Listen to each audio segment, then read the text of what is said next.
El siguiente programa es apto para todo público. Canal 6.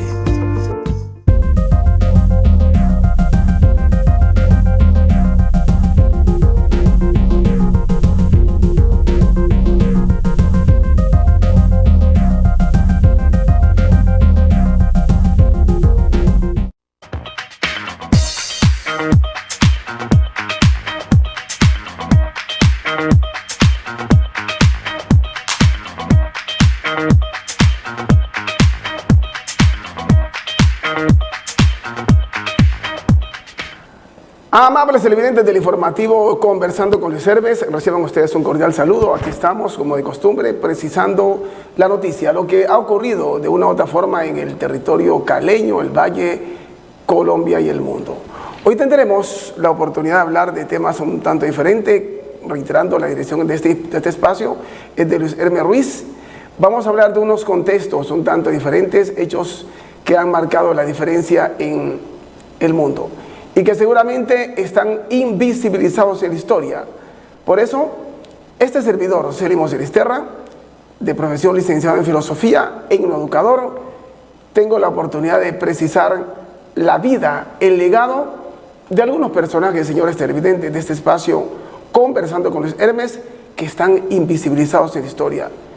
Hechos y personajes que de una u otra forma no nos contaron, ni en la primaria, ni en el bachillerato, no nos dijeron nada en absoluto, pero que ahí estaban personajes como Luis Antonio Robles, como Barule, como Casilda Cundumí Dembélé, personajes como Zúmbidos Palmares, como Gaspar Yanga, personajes, entre otros, señoras y señores, como Elías Martán Góngora, como el mismo Joaquín Banín Tello y Sofonía Yacú, muchos personajes que hicieron algo por esta tierra, por Colombia, por América, por el mundo, y no contaron los maestros. Y también, a propósito del mundo, personajes como Nelson Mandela, que es reciente, como Chase Anta Diop, como Patricio Lumumba, en fin, no nos contaron la historia. Nos hablaron maravilla, señoras y señores, de Francisco de Paula Santander, nos hablaron maravilla de Diego de Nicuesa, de Sebastián de Belalcázar, que su apellido real era Sebastián Moyano. Nos hablaron maravillas, señores televidentes, de Gonzalo Jiménez de Quesada, del fundador de Cartagena el 1 de junio del año 1533, Pedro de Heredia, en fin, de ellos nos hablaron mucho. Y de otro que abro paréntesis, criminal, Francisco Pizarro, de ellos no hablaron. De Diego, otro que estuvo en el Huila, Pedro de Añasco, de todos nos hablaron maravilla, pero nunca los maestros se dieron a la tarea de hablarnos de los personajes que inicialmente les precisé y con los cuales haremos una pequeña síntesis en este espacio llamado Conversando con Luis Hermes, que hace mucho rato está al aire. Iniciamos hablando, estimado Edinson, que es nuestro operador de BTR, de esto, el descubrimiento del Mar del Sur. ¿Qué fue el Mar del Sur? Acontece que por allá en el año 1513, sí señor, un señor llamado Vasco Núñez de Balboa llegó con varios tripulantes, sí señor, con 67, entre ellos 2 negros, Nuflo de Olano y Juan de Beas. Estos 2 negros no llegaron, señoras y señores televidentes de este espacio, como esclavos. El que llegó como polizón fue Vasco Núñez de Balboa, metido allá en una bodega de una calavera, un barco de vela, buscando mejor vida, porque allá en España no es que le estaba yendo tan bien, pero bueno, ese no es el caso. Entraron por Portobelo y se fueron caminando, buscando fortuna. Llegaron a la que hoy es Panamá, veían muchos lagos, muchos peces, y luego, al avanzar un tanto, llegaron a unas aguas tranquilas y miraron para todos los lados y no veían tierra al fondo. Entonces Vasco Núñez de Balboa dice: descubrí el sur, y en nombre de la reina de España ancló una bandera allí, y con estos 67 tripulantes, entre ellos Nuflo de Olano y Juan de Beas, descubrió el Mar del Sur, que a la posteridad llegó a llamarse el Océano Pacífico. Pero ¿cuál es la clave de este comentario, amables televidentes? Que no nos contaron que en ese descubrimiento del Mar del Sur fueron 2 negros y que no eran esclavos. Métete a la cabeza, como decimos en Timbiquí, estos nombres: Nuflo de Olano y Joan de Beas, señores televidentes del Informativo Norte 21. Esos dos negros fueron los próceres, fueron tripulantes, acompañaron a Vasconillos de Balboa y descubrieron el Mar del Sur. Finalmente, pasan los días, los meses y los años, y ya llegan otros conquistadores, como el que fundó el municipio de Buenaventura el 14 de julio de 1540, Juan Ladrilleros, por una orden que le cumplió a Pascual de Andagoya en 1540, y así sucesivamente. Pasemos a otro tema. Hubo una negra que nació en Malí, uno de los 16 países del continente africano que no tienen salida al mar. Se llamó Casilda Kundumí Dembélé. Ahí la tenemos, mi querido Edson. La negra Casilda. Sí, señor. Casilda Kundumí Dembélé. Ahí está una negra insoportablemente bella, una morenaza, diríamos nosotros. Y esa negra fue traída, ahí está, fue traída en un barco a lo que hoy es el continente americano. Y más exactamente a Cartagena, mi estimado Luis Hermes Ruiz y Edison, donde desembarcaban o atracaban los barcos llenos de negros. Y fue vendida a los dueños del ingenio Manuelita en Palmira. Tenía como 8 años, jovencita niña. Pasaron los días, los meses y los años. La negra era hija de un príncipe que practicaba el vudú, muy inteligente, él y ella muy inteligente, la que observan allí, aquí en Palmira. Y con el transcurrir del tiempo, la señora Casilda Kundumí Dembélé fue conquistada por un blanco. Se enamoró perdidamente de ella por su belleza y por su intelecto. Tuvieron 5 hijos. Y ese blanco tenía pensar y sentir de abolición. No estaba de acuerdo que los negros fueran esclavizados. Al fin y al cabo tuvieron 5 hijos, reitero. Y se dieron cuenta los blancos de que ese señor de la etnia blanca simpatizaba con Casilda, y lo llevaron al patíbulo, lo asesinaron, lo fusilaron y lo desmembraron para escarmiento de otros blancos. Pasaron los días, los meses, y aparece un negro liberto del municipio de Guapi, departamento del Cauca. Y ese negro se llamó Anatolio Chalalucumí. Sí, señor, llegó por Buenaventura, llegó a Cali y escuchó hablar de la proeza, de la habilidad de la negra Casilda. Y la vigió, como decimos en Timbiquí, la flechó y se enamoraron. Tuvieron 9 hijos, más 5, 14.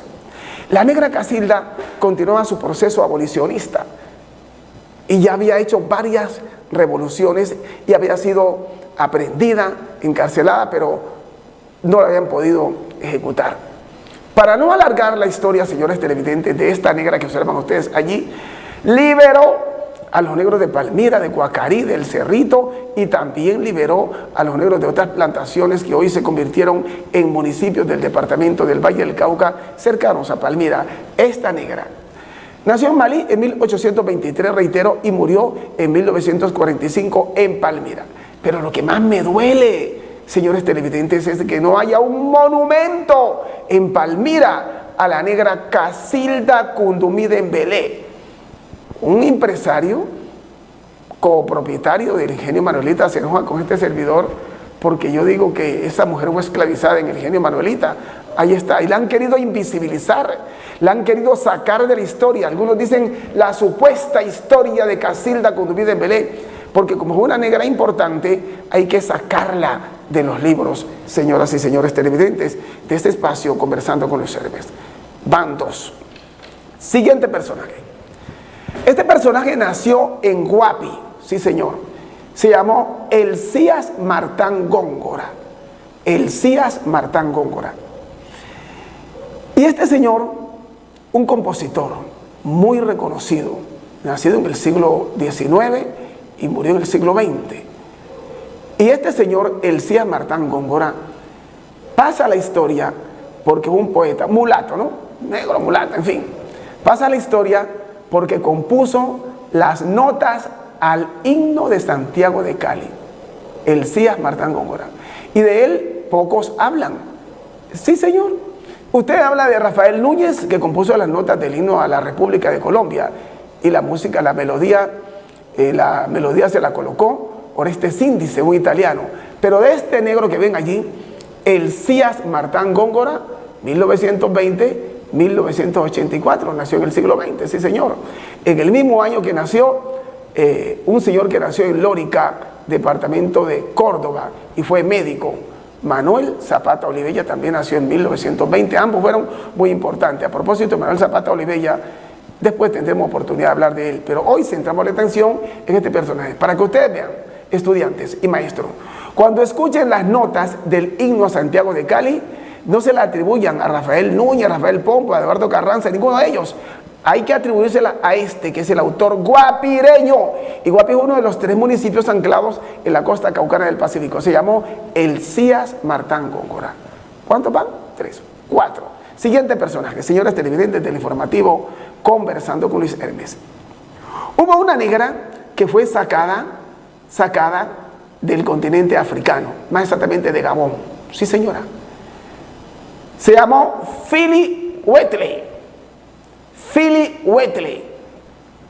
Esa negra la llevaron en un barco de apellido Wheatley. Sí, señor. Philly Wheatley. Allí la tenemos. La llevaron desde África hasta Boston. Y ahí la compró un esclavista. Era una muchachita, era una niña. Sí, señor. Philly Wheatley. Ahí en Boston está el monumento. Afortunadamente en Estados Unidos sí está el monumento de esta señora, Philly Wheatley. Afortunadamente está en Boston. Y esta señora fue la primera escritora afroamericana en publicar un libro de poesía en los Estados Unidos. ¿Nacida dónde? En el África lejana. Y fue vendida, como dije hace unos instantes, como esclavizada a la edad de 7 años, llevada a Norteamérica, señores televidentes. Pero ¿qué pasó con Philly Wheatley? Poco a poco se fue convirtiendo en una escritora de poemas con una semántica, una tópica, una retórica, unos contenidos temáticos que dejaban extasiado a ricos y pobres. Y a propósito, dejó extasiado a George Washington, 1789. Un día como hoy, ese señor presidente, el primer presidente de Estados Unidos, escucha que esa muchacha a los 13 años ya escribía y la mandó a llamar y llegó a la Casa Blanca. Yo no hablo tanto inglés, Edison, pero le dice, welcome Miss Wheatley, sit down please, the chair is for you. Bienvenida señorita Wheatley, esa silla es para usted, siéntese por favor. Señorita, aún esclavizada, eso nunca se había visto.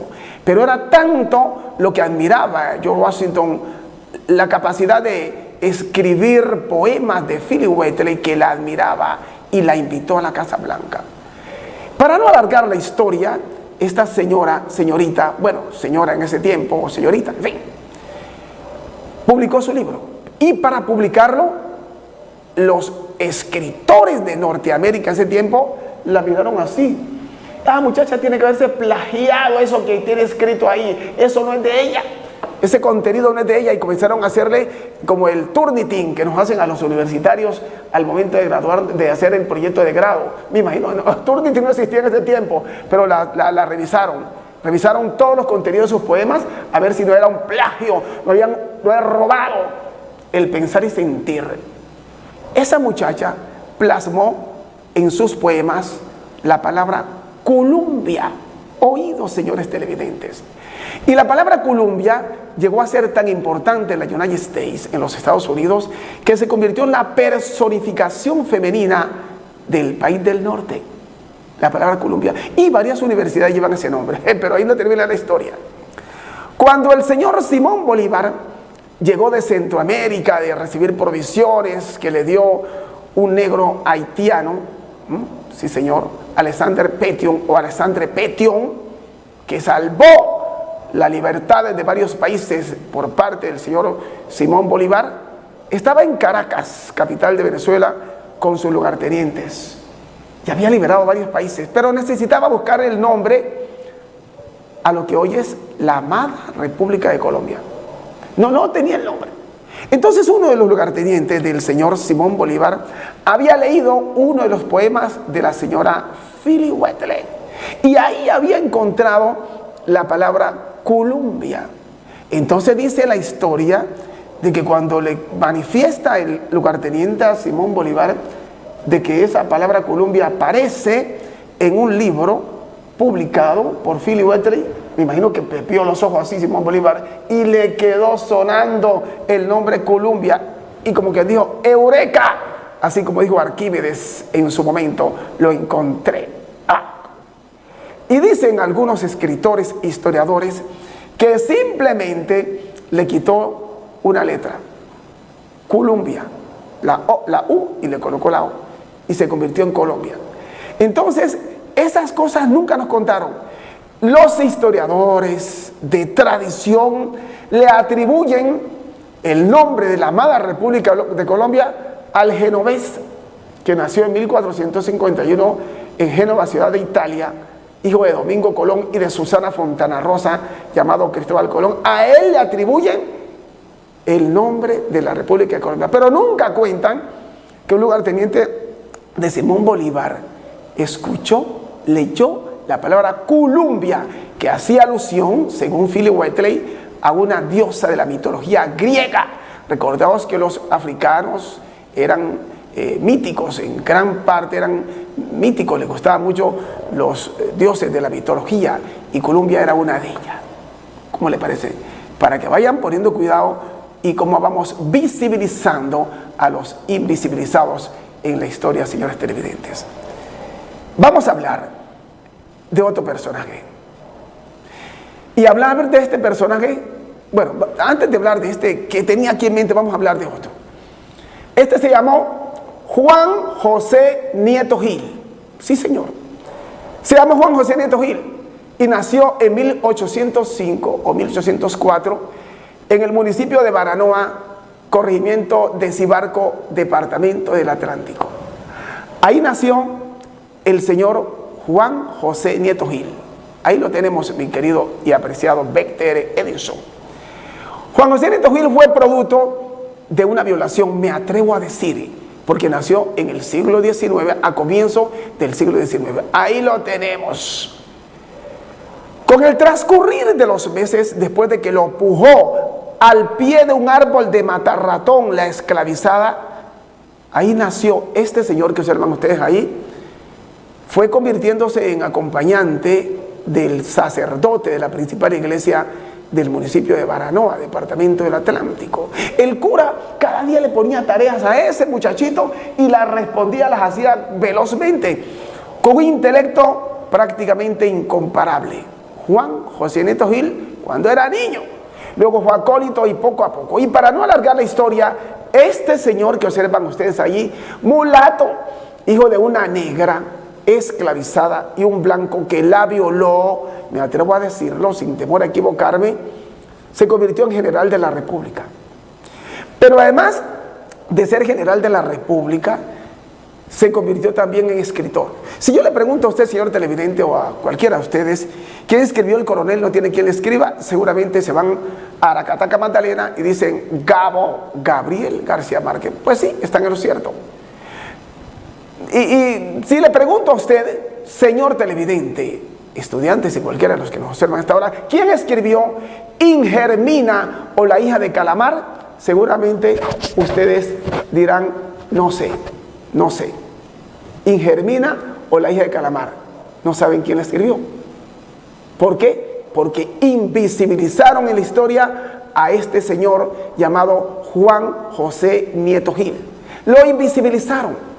Entonces, este señor, después de haber sido general y escribir Ingermina o la hija de Calamar, cuando Colombia se llamaba Confederación Granadina, recordad que tuvo 5 nombres: la Gran Colombia, la Nueva Granada, Estados Unidos de Colombia, Confederación Granadina, Estados Unidos de Colombia y República de Colombia en la Constitución de Rafael Núñez.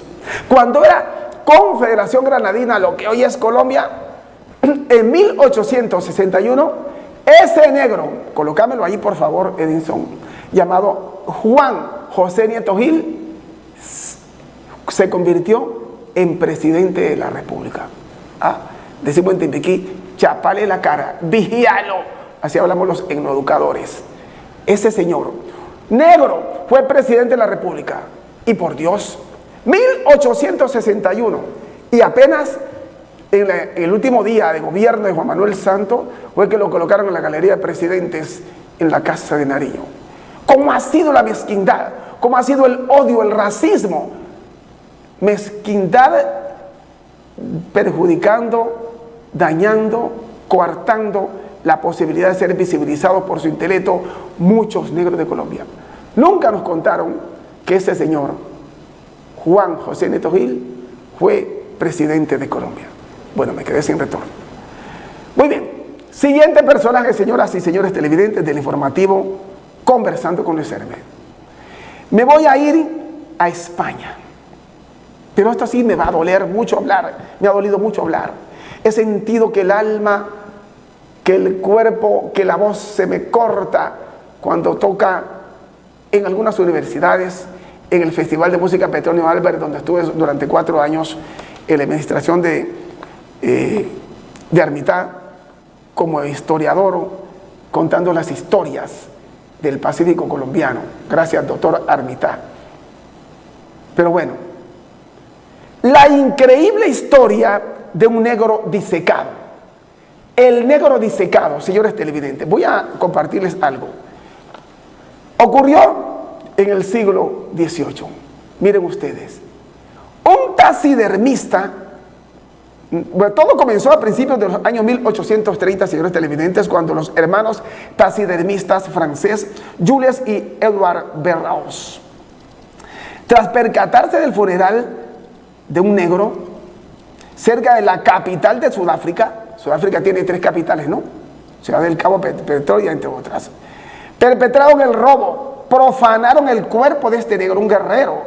Al anochecer fue el lugar donde yacía. Tras desenterrar su cuerpo, se llevó la piel, el cráneo y huesos. Usó alambres a modo de espina, como observan ustedes, espina dorsal. De allí, con ese botín humano, los hermanos viajaron a París para posteriormente ser exhibidos en una galería en la Rue Seine, allá en Francia. Durante años fue un trofeo de los hermanos Berraus, contentos haciendo plata con este negro exhibido en unos museos, un museo como si fuera cualquier animal.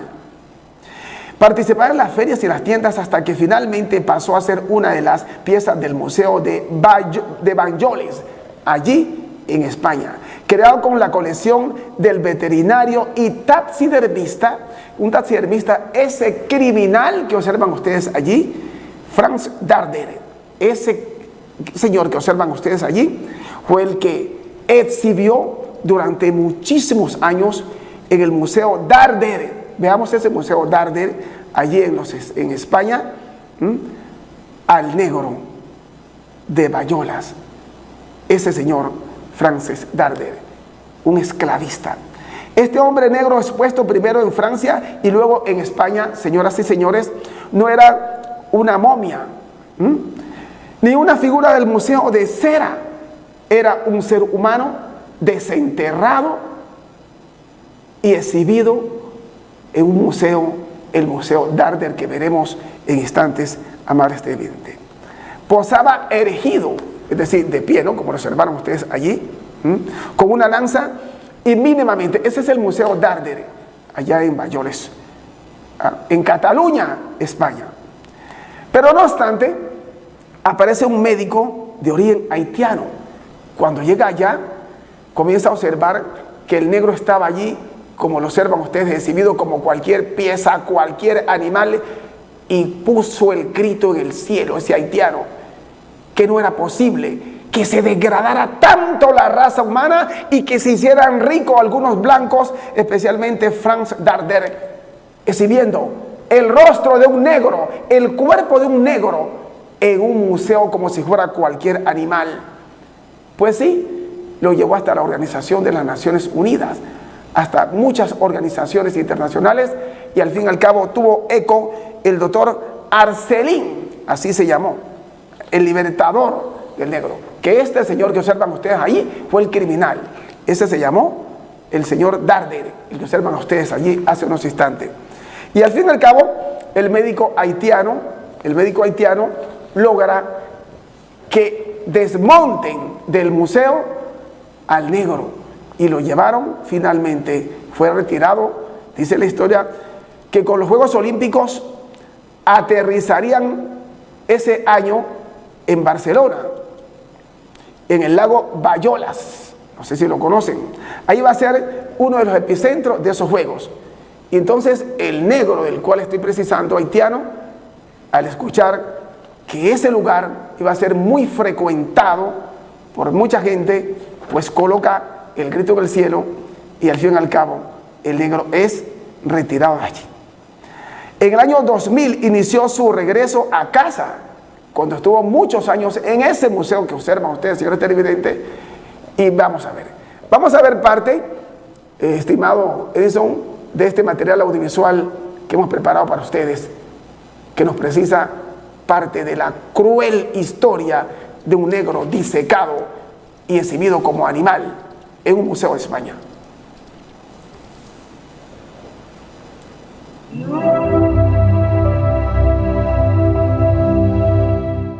Explicar que en el año 1991 había un museo en Banyoles, Cataluña, en el que se exponía en una vitrina a un hombre negro disecado, es sencillamente difícil de asimilar.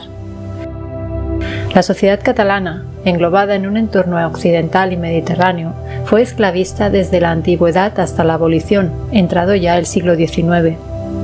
El esclavismo catalán tuvo la particularidad de una intensa participación de embarcaciones y capital en la trata negrera legal desde 1789 entre África y Cuba. Dicha trata fue abolida en 1817, tras el acuerdo entre Gran Bretaña y España. Sin embargo, el tráfico no desapareció, sino que fue en aumento.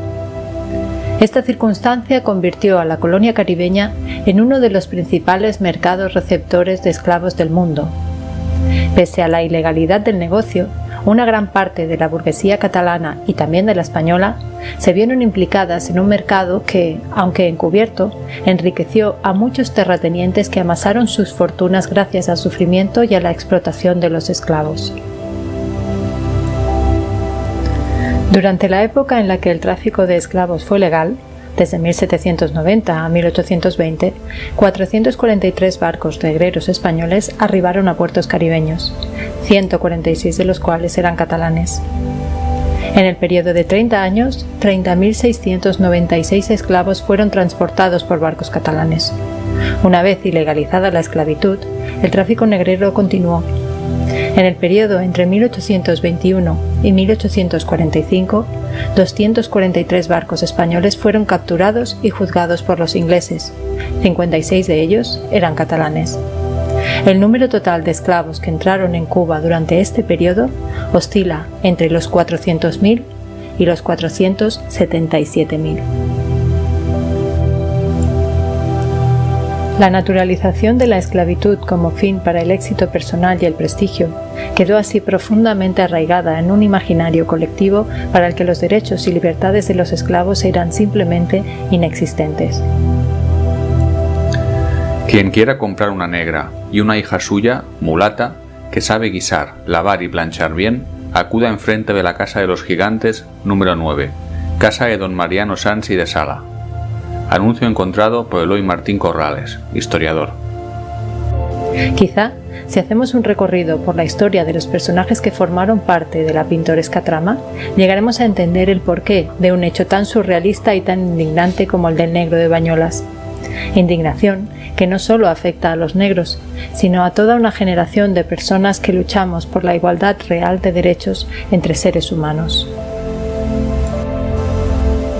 Francesc Darder, nacido en Barcelona en 1851, era hijo de un matarife catalán que había hecho fortuna. Médico y veterinario aficionado a la zoología, aprendió las técnicas de la taxidermia y se codeó con colegas de toda Europa, con los cuales comerciaba e intercambiaba animales embalsamados. Se hizo con una gran cantidad de piezas que exhibía en un museo de curiosidades en Barcelona. Darder trasladó su colección de piezas embalsamadas a una casa que donó al pueblo de Banyoles justo antes de su muerte. Fue una persona excéntrica y su curiosidad por lo exótico le llevó a traspasar las fronteras de la ética. Hemos de pensar que era un científico Darner de hace 100 años, entonces la mentalidad de los científicos de aquella época era muy diferente a la nuestra, la actual, ¿no? El hecho de traer el esqueleto bosquimano como taxidermista le pareció algo normal. El Museo d'Ardèr, que así fue bautizado, contenía una gran variedad de piezas y animales disecados. Entre todo el material del museo, la pieza número 1004 es la que centra nuestra atención. La chapa solo decía bosquimano o bechuana del Kalahari, ningún nombre o fecha de muerte, nada que identificara la pieza como lo que era, el cadáver disecado de un hombre. Había sido introducido en el país como fauna animal, no como restos humanos. Un hombre de corta estatura, equipado con una lanza y un escudo. Un tocado de plumas decoraba su cabeza y un taparrabos cubría sus genitales. Sin nombre, sin pasado, sin historia y sobre todo sin derecho alguno de decidir sobre su propio cuerpo. El guerrero bosquimano había llegado a Europa 50 años antes, trasladado a París, a la Maison Berrou, donde se exhibía y se comerciaba con la mejor colección de fauna disecada del mundo. Cabe preguntarse si entre todas las personas que llegaron a percatarse de la presencia de aquel hombre negro, alguna se llegó a cuestionar si era ético o correcto o apropiado tener a un ser humano expuesto, rodeado de animales disecados y tratado en su muerte con el mismo respeto con el que se trata a un mapache o a una chinchilla. Jules Pierre Verreau, nacido en 1807, fue considerado como uno de los mayores ornitólogos del siglo XIX. Se definía a sí mismo como naturalista preparador. Con varias decenas de obras, su currículum es extenso y fue una figura importante del momento.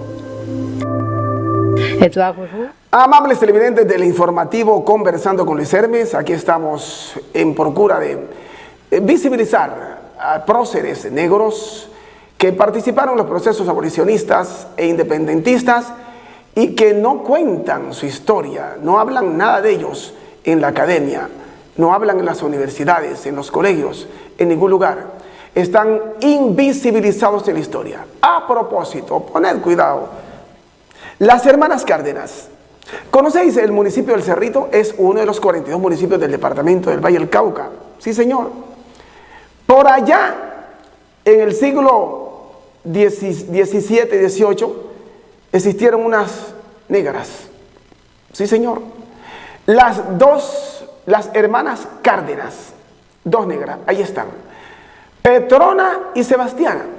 Esas muchachas eran esclavizadas al servicio de un amo que tenía una plantación muy importante, creo que a orillas del río El Cerrito. Pasaron los días, los meses y los años, y los esclavistas fueron envejeciendo. Pero estas esclavas eran muy queridas, las querían mucho. Entonces, antes de morir, hicieron un testamento y le donaron todas las tierras donde hoy es el municipio del Cerrito a estas dos negras. Hagan lo que ustedes quieran. Las muchachas no lo podían creer. ¿Cómo así? Pero también así miraban porque los amos las querían mucho. ¿Qué hicieron estas dos negras, señores televidentes del informativo Conversando con Luis Hermes? Comenzaron a lotear lo que hoy es Cerrito. Negro que vivía en un palenque a orilla del río El Cerrito o en cualquier sitio, vaya, haga su choza allá, haga su casa allá, haga su casa allá, haga su casa acá. Y así sucesivamente. Al punto que incluso el lote grande donde hoy está erigida la iglesia principal del municipio de Cerrito fue donado por estas dos negras. ¿Cómo le parece?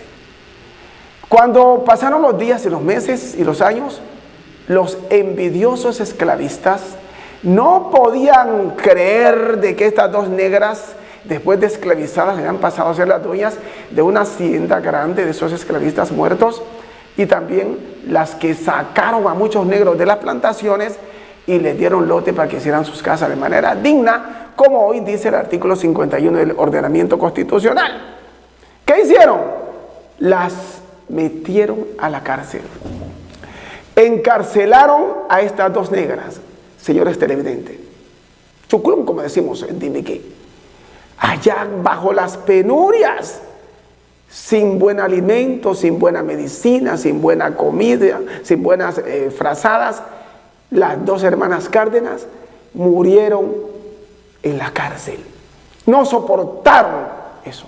Pero lo que me duele es de que la fundación del municipio de Cerrito hoy no se le atribuye a las hermanas Cárdenas, sino a un presbítero de nombre Manuel José Guzmán, que supuestamente fue el que fundó por allá en 1815 el municipio de Cerrito. A él es que le atribuyen.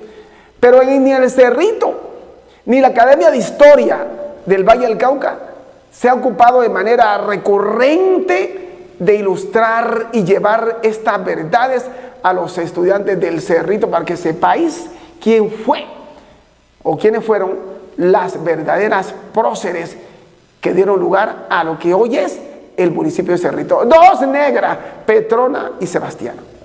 Siguiente personaje, compañero Edison. Aquí nos podemos quedar toda la noche o toda la mañana o toda la tarde hablando de negros. Me divierte.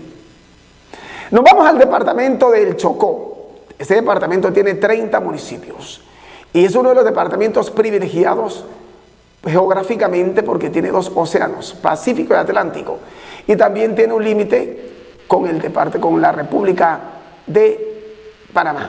Es un departamento privilegiado y es el departamento con el más alto nivel de pluviosidad o de precipitación de lluvia o aguacero, para decirlo de alguna manera, señores televidentes, el departamento del Chocó con sus 30 municipios. De pronto tendrán más municipios porque con una ordenanza es que se constituyen los municipios, pero hasta ahora hablemos de 30. Allí, en el siglo XIX, nació un negro, Pinta. Bueno, no tan pinta, no era tan pinta como otros, no era tan pinta como Luis Hermes Ruiz, no. Pero tenía un intelecto desde chiquito porque se convirtió en políglota desde muchacho con los curas, algo así como lo hizo Juan José Nieto Gil, al pie del cura, y hablaba latín, hablaba francés, hablaba portugués, hablaba español, hablaba inglés, en fin, ese muchacho. Hasta que de pronto un blanco lo escucha y le dice Manuel Saturio Valencia que él quería ser universitario, quería entrar a la universidad. Ahí está Manuel Saturio Valencia, a mano izquierda, sí señor. Y señoras y señores, se le presentó la oportunidad y lo llevaron a lo que hoy es la Universidad del Cauca. Yo decía que Manuel Saturio no era tan pinta como Ruiz y como este servidor, pero tenía algo muy en particular, mucho intelecto.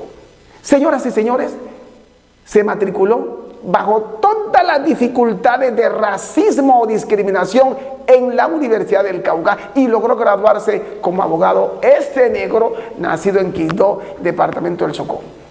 Seguidamente regresa a su tierra investido del título profesional de abogado. Y para no alargar un tanto la historia, porque el tiempo apremia, un día como hoy se enamoró perdidamente de él una señorita llamada Deyanira, insoportablemente bella, pero de la etnia blanca. Yo creo que se enamoró por el intelecto, no por el rostro de Manuel Saturio Valencia. Sí, por eso fue. Como dicen que el negro donde pone el ojo pone el hijo, no tardó el tiempo en pasar y a los pocos meses, barriga para arriba, la embarazó o la preñó, como dice la palabra correcta, la embarazó o la preñó. Manuel Saturio Valencia. Cuando los hermanos se dieron cuenta, mi querido Edison, de que Deyanira estaba embarazada de un negro, ay por Dios santo, ¿cómo se le ocurre? De inmediato buscaron estrategias para evitar de que esa hecatombe familiar ocurriera y lo incriminaron de pirómano, incendiando unas casas, pero antes de eso lo emborracharon, probablemente con bicho o tumbacate o rechón, y lo incriminaron de pirómano. La Constitución de 91 de Rafael Núñez había ya sacado, decía que los pirómanos eran condenados al patíbulo, a la pena de muerte, eran fusilados. Sin embargo, habían derogado por un acto legislativo ese artículo de la Constitución, ya no existía. ¿Qué hicieron los blancos? Revivieron autónomamente ese artículo del ordenamiento constitucional de 1886 y llevaron al patíbulo a Manuel Saturio Valencia. Preparen, apunten y ¡pum! No murió de la primera ráfaga. Y la ley decía de que si no moría de la primera ráfaga, lo indultaban. le perdonaban la vida y no lo perdonaron.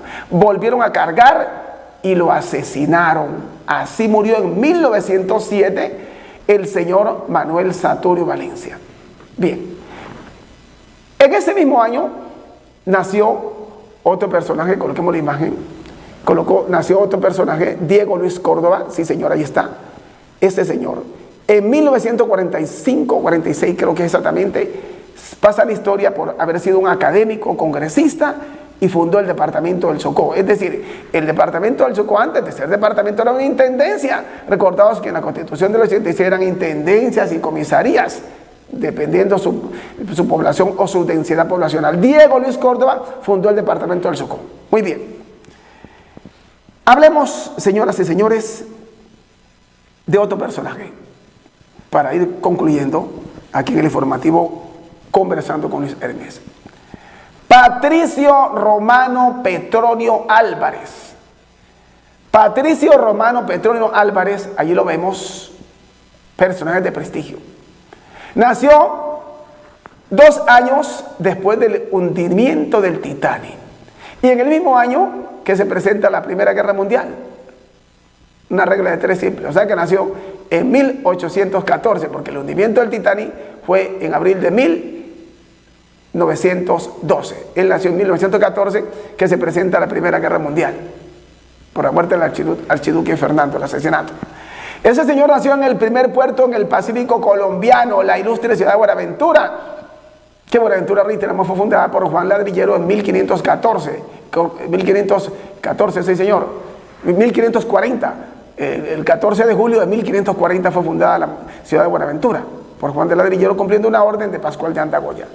Se convirtió en uno de los mejores músicos y pasa la historia porque él compuso melodías como Bello Puerto de Mar, estuvo al lado de Peregoyo Sucombo, muchos cantantes importantísimos en Buenaventura, pero se recuerda hoy porque en 1997 Germán Patiño y Germán Villegas, el primero era secretario de Cultura y el otro era gobernador del departamento del Valle del Cauca, pensaron en que se requería que hubiese un festival que hiciera alusión a la música, al folclore del Pacífico colombiano.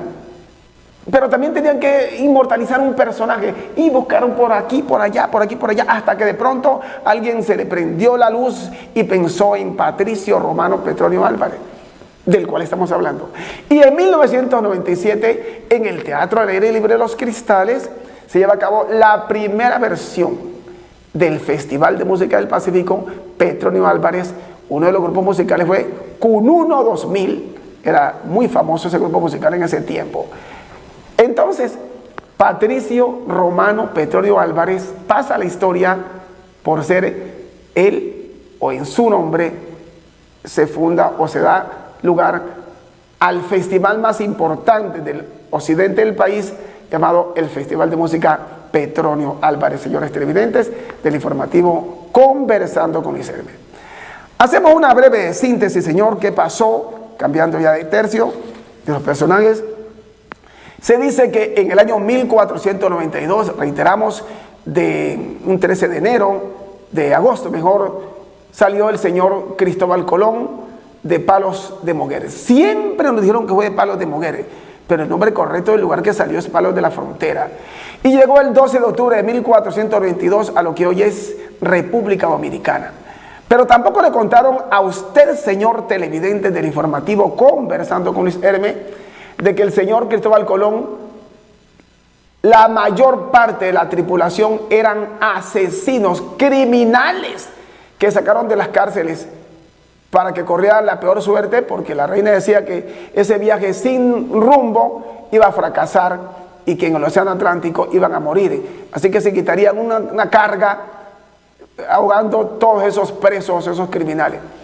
¿Qué pasó? Llegaron a lo que hoy es República Dominicana. Ahí llegaron los señores. ¿Y con quién se encontraron? Se encontraron con los aborígenes. Muchos dicen, Cristóbal Colón fue el que descubrió América.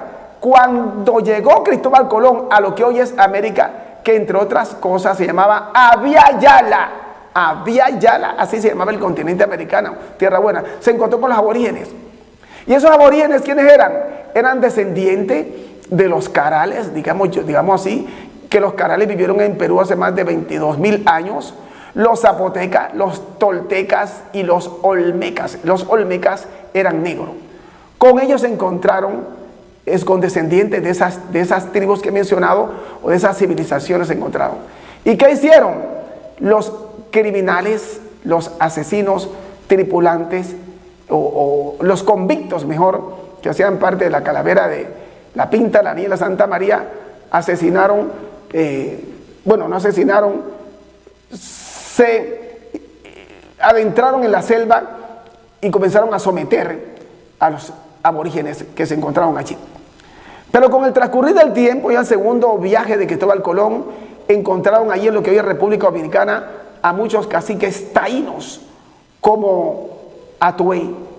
Atuey fue asesinado en la hoguera, por Dios santo, quemado vivo. Atuey, métete a la cabeza y busca ahí en YouTube Atuey, cacique Atuey, en República Dominicana. También había otro, que era el esposo, otra que se llamaba Anacaona. Muchos creen que hablar de Anacaona es simplemente referirse a la canción de Cheo Feliciano, Anacaona, india de raza cautiva, pero no. Esa canción la compuso Tité Curé Alonso, compuso la canción Anacaona, remembrando la vida de esa mujer que fue una cacica taína, que fue asesinada por los españoles, y que su esposo Caonabo también fue asesinado por los españoles. Recordemos, Atuey, cacique taíno, asesinado en la hoguera. Caonabo, asesinado por los españoles, y su esposa Anacaona. Todos esos caciques fueron asesinados, señoras y señores, por los españoles en lo que llamaron ellos la Española, para hacer una pequeña síntesis. Entonces no fue América no fue descubierta por Cristóbal Colón, porque mire, antes de llegar Cristóbal Colón, 500 años, había llegado Leif Erikson, había llegado como vikingo a esta parte de lo que hoy es el continente americano, 500 años antes de llegar el señor Cristóbal Colón. ¿Hijo de quién? De Eri el Rojo. Leif Erikson, hijo de Eri el Rojo, que llegaron primero a Groenlandia, y de Groenlandia llegaron 500 años, reiteramos, a lo que hoy es América. O sea que no voy a decir que Cristóbal Colón el primer descubridor de América. Pero aparece otro personaje que precisa acerca de unas teorías autoctonistas. Se llama Florentino Ameghino.